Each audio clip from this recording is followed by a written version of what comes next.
अच्छे बच्चे कैसे बैठेंगे?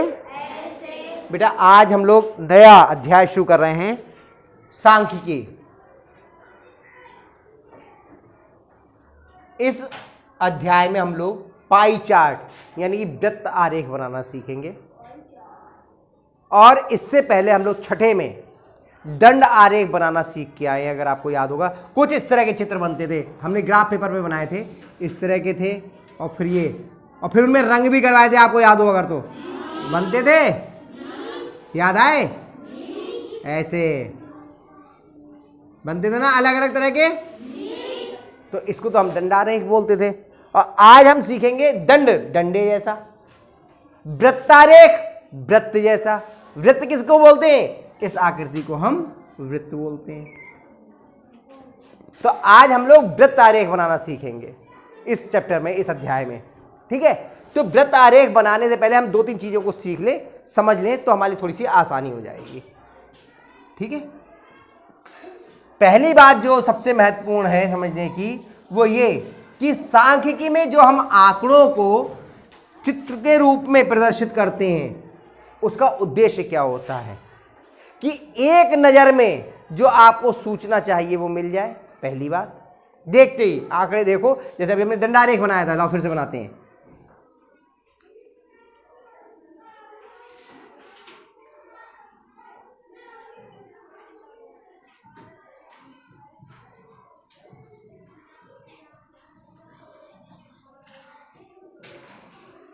ये 1 नंबर है, ये 2 नंबर, ये 3 नंबर, ये 4 नंबर, ये 5 नंबर। सबसे ज्यादा कौन है? सबसे कम कौन है? तो एक ही नजर में कोई हिसाब लगाने की जरूरत नहीं पड़ी, देखते ही आपने बता दिया या नहीं बता दिया? तो इसीलिए आंकड़ों में हम देखते ही बता दें, एक नजर देखते ही। अगर अंग्रेजी में इसको बोलते हैं information at a glance. Glance मतलब एक नजर पड़ी और मालूम चल गया। जैसे कि अब हमने खड़ा किया, अतुल इधर आओ, अतुल आओ, यहाँ आओ, और तुम भी आ जाओ। इतना हिल करके आओगे, इधर आ जाओ। अब हमने देखा, हमने कहा बताओ दोनों में कौन लंबा? एक नजर में बता दिया या नहीं बता दिया? तो ये होती है खास बात। जाओ बैठ जाओ, यही तुमने इसमें किया। आराम से बैठना बेटा, एक नजर में हमें सूचना मिल जाए। और दूसरी चीज, सूचना बहुत सुंदर ढंग से प्रस्तुत की जाए। यानी सूचना का जो प्रस्तुतिकरण है, जो आंकड़ों का प्रस्तुतिकरण है, वो नीरस ना हो, बढ़िया सुंदर हो। इसीलिए पिछली बार आप याद करो कि आपसे हमने क्या किया था, रंग भरवाए थे दंडारेख में, कि अलग अलग रंग भरना ताकि सुंदर दिखे। तो ये होता है आंकड़ों का चित्रमय प्रस्तुतिकरण। सही है, चित्रारेख कहलाते हैं, और अलग अलग तरह के। सही है, छठे में हम लोगों ने चित्र बना के किए थे, कि बकरी बना रहे थे, कि बत्तख बना रहे थे, कि फूल बना रहे थे। आपको याद होगा अगर तो, है या नहीं है? हाँ, तो आज हम लोग सीखेंगे वृत्तारेख बनाना। ठीक, उससे पहले मैंने कहा दो तीन चीजें हम लोग सीख लेते हैं। दो तीन चीजों को, उपकरण वैसे आपके ये सब देखे हुए हैं।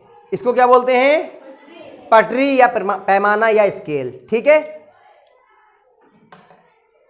एक उपकरण आपका ये है, इसको क्या बोलते हैं? चांदा। ये कोण बनाने के काम में आता है। देखो इधर भी है, देखो 0 से लेकर के, और ये 180 तक गया, और इधर 0 से लेकर के ये 180 तक आया। इससे हमने कोण बनाने सीखे थे पिछले साल। ठीक है, छठे में। और एक और उपकरण है, इसको बोलते हैं हम प्रकार। ठीक है, इससे भी हमने सीखा था, पिछले साल हम लोग प्रयोग कर चुके हैं, इसलिए आप लोग इसको पहचान भी रहे हैं। ठीक है, तो आज हम जो है इन्हीं के जरिए हम लोग कुछ जो है वो उनको सीखेंगे, वृत्तारेख बनाना। ठीक है, तो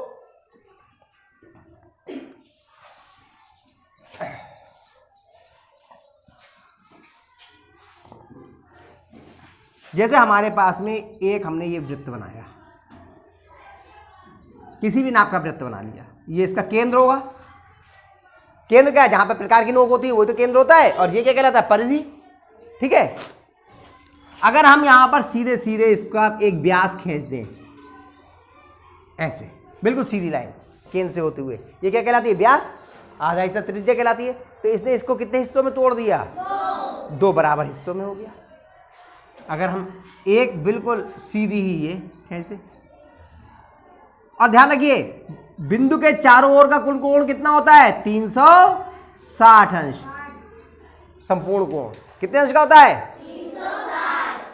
जब हमने दो आधे आधे हिस्सों में तोड़ा, इतने बड़े में और इतने बड़े में, तो ये कितने कितने हो गए? 180 और 180। अगर हम ये चौथाई चौथाई में तोड़ा तो ये कितना रह जाएगा? 90 अंश का। सभी कोण कितने कितने अंश के हो गए? 90 90 के। ये भी 90, ये भी 90, सभी 90 90 अंश के हो गए। आई बात समझ में? तो ये क्या होता है आपका, इस तरह से हमने इसको बराबर बराबर हिस्सों में बांट लिया, चारों ही हिस्से बराबर हैं, सही है। लेकिन अगर यही एक हो इस तरह का पाई, एक चार्ट आपको दिया हो,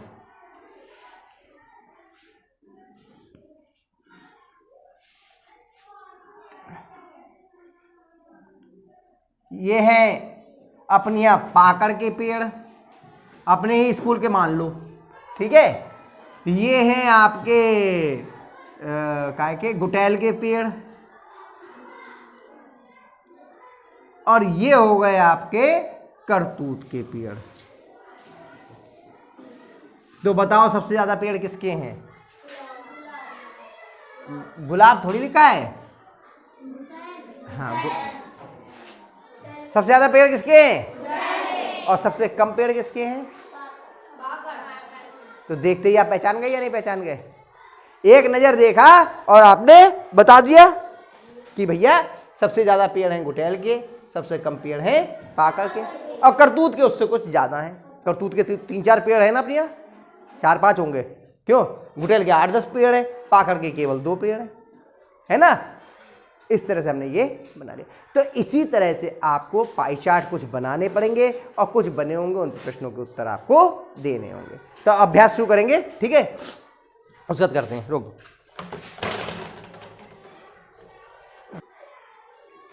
तो हमने इसको अगर कोण के रूप में लिखें, पूरा तो 360 अंश होता है, एक हमने अंदाज से लिख लिया कि पाकड़ का कोण है जो 60 अंश का है, करतूत का कोण 90 अंश का है, और गुटेल का कोण 210 अंश का है, ठीक है। इन सब के हमने कोण बना लिए। तो अब ये जो कोण है ये क्या कहलाते हैं? केंद्रीय कोण कहलाते हैं। क्या कहलाते हैं? और केंद्रीय कोण से ही ये मालूम चलता है कोई चीज कम है या कोई चीज ज्यादा है।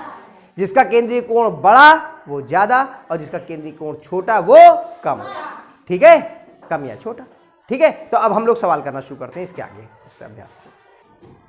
देखिए पहला सवाल है, मैं सवाल को बता दे रहा हूं, आपको समझा दे रहा हूं। ये चित्र बनाना है, आप लोग इस चित्र को बना लेना अपने आप, नहीं बनाना आएगा मैं सिखा दूंगा, फिर भी समझ लो।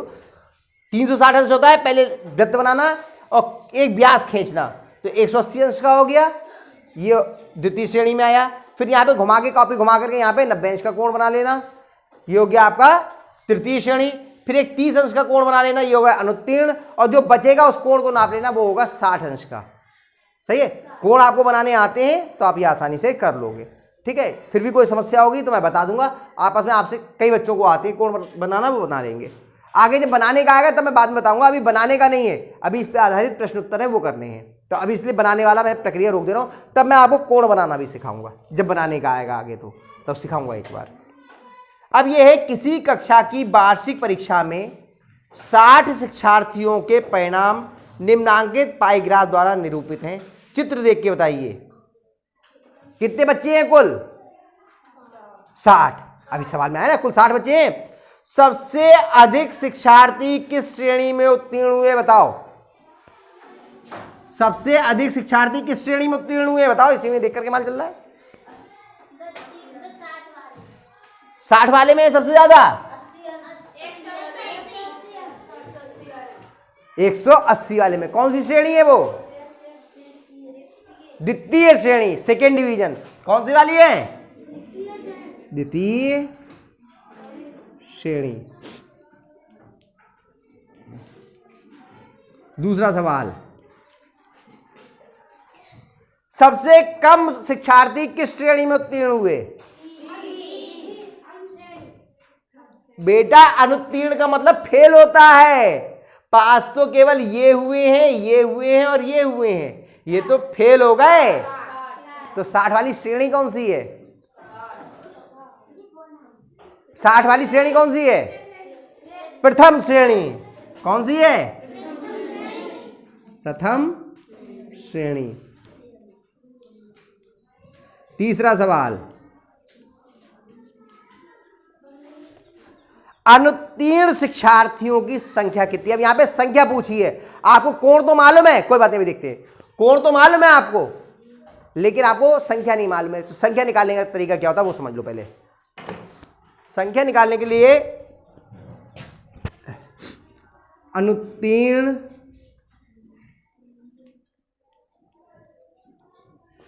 छात्रों की संख्या बराबर, सूत्र समझ लीजिए। ऊपर लिखते हैं हम केंद्रीय कोण। क्या क्या लिखते हैं? केंद्रीय कोण बटे, केंद्रीय कोण बटे 360, क्योंकि संपूर्ण कोण कितना होता है?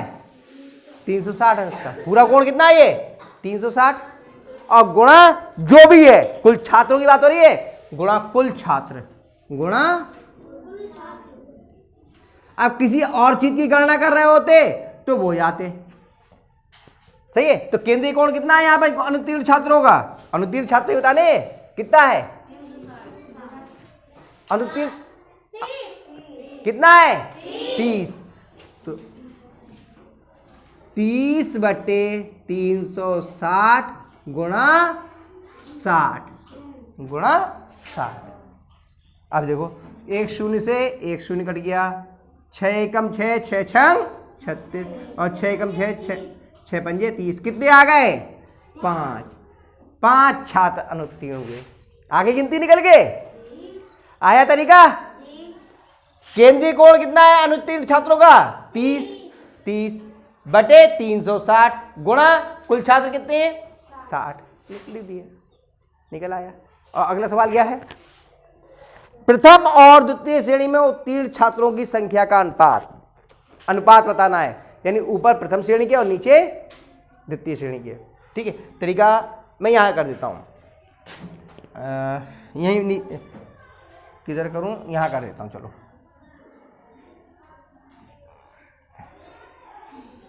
आप लोग नीचे ही करना।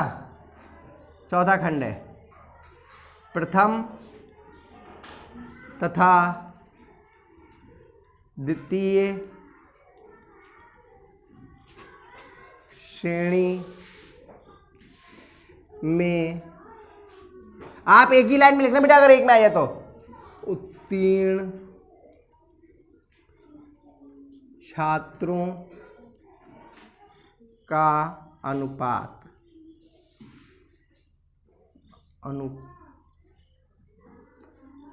बराबर, सूत्र क्या, तरीका क्या होगा? ऊपर जो प्रथम श्रेणी के हैं और नीचे द्वितीय श्रेणी वाली, ये तो करेंगे।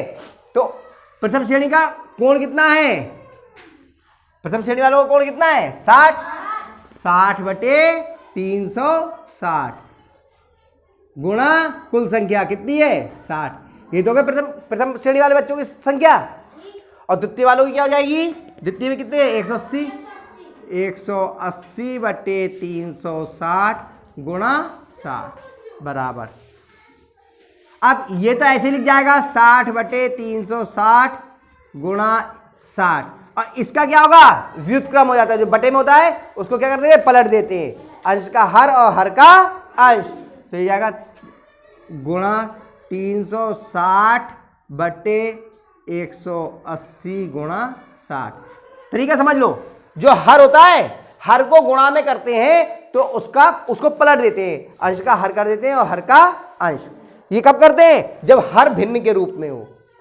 अगर हर भिन्न के रूप में है तो उसे गुणा में करने के लिए उसको पलट देते हैं। अब देखिए, 360 से 360 कट गए, 60 से 60 कट गया, 0 से 0 कट गया, 6 एकम 6, 6 तियां 18 बराबर क्या हो गया? 1/3, यानी कि 1:3। ये उत्तर हो गया, 1:3। सही, प्रथम और द्वितीय का ही तो है। हाँ सही है। तो ये सवाल आप उतार लीजिए और फिर घर जाके लेकिन जरूर करना, तब समझ में आएगा, नहीं तो नहीं आएगा समझ में। ठीक है, उतार लीजिए इसको।